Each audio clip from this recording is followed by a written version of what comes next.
আমার এই হ্যাংলামো স্বভাবটা মনে হয় না আর কোনোদিন যাবে বলে। হ্যাঁ, কেন বললাম সেটা আমি বলছি তোমাদের অবশ্যই। তার আগে দেখাই বিরিয়ানির কৌটোটা।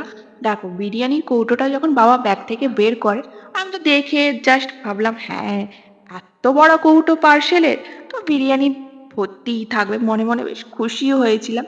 তো আমার বাড়িতে বিরিয়ানি কেউ অতটা পছন্দ করে না। একমাত্র আমিই পছন্দ করি। খায় মোটামুটি। আমার মা-বাবা তো একদমই পছন্দ করে না বিরিয়ানি, ছেড়ে দাও। তো আমার ভাই মোটামুটি খায়, খুব একটা পছন্দ করে না। সো কৌটোটা খোলার পর আমি দেখছি যে বিরিয়ানিটা কেউ মনে হয় খেয়ে নিয়েছে। মানে যা রাগ হচ্ছিল না, তাহলে এত বড় কৌটো দেওয়ার কি দরকার আছে? সেই যদি কম করেই দেবে, তো এত বড় কৌটো দেওয়ার কোনো মানে আছে? যাই হোক, বাবাদের আজকে ছিল মিটিং। তো সেখান থেকে আসার সময় কেক, জলের বোতল এইসব ছিল। তার মধ্যে সব থেকে বেশি যেটা আমার নজর কেড়েছে সেটা হচ্ছে বিরিয়ানির কৌটো।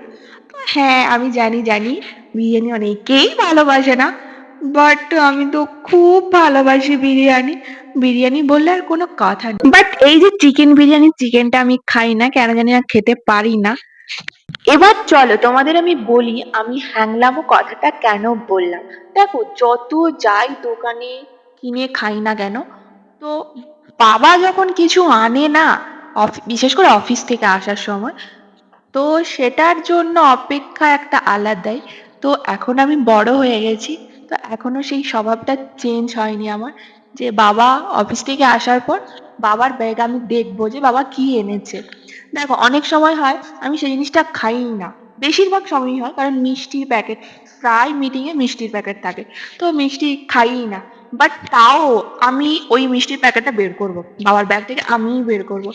আমি তো আমার এই বয়স পর্যন্ত এখনো কোনোদিন দেখিনি যে বাবার কোথাও মিটিং হয়েছে, বাবাকে কিছু প্যাকেট দিয়েছে, বাবা সেখানে খেয়েছে। সে সকাল থেকে যদি সারাদিনও থাকে, কোনোদিন আমি খেতে দেখিনি। সেই আমাদের জন্য নিয়ে আসবে।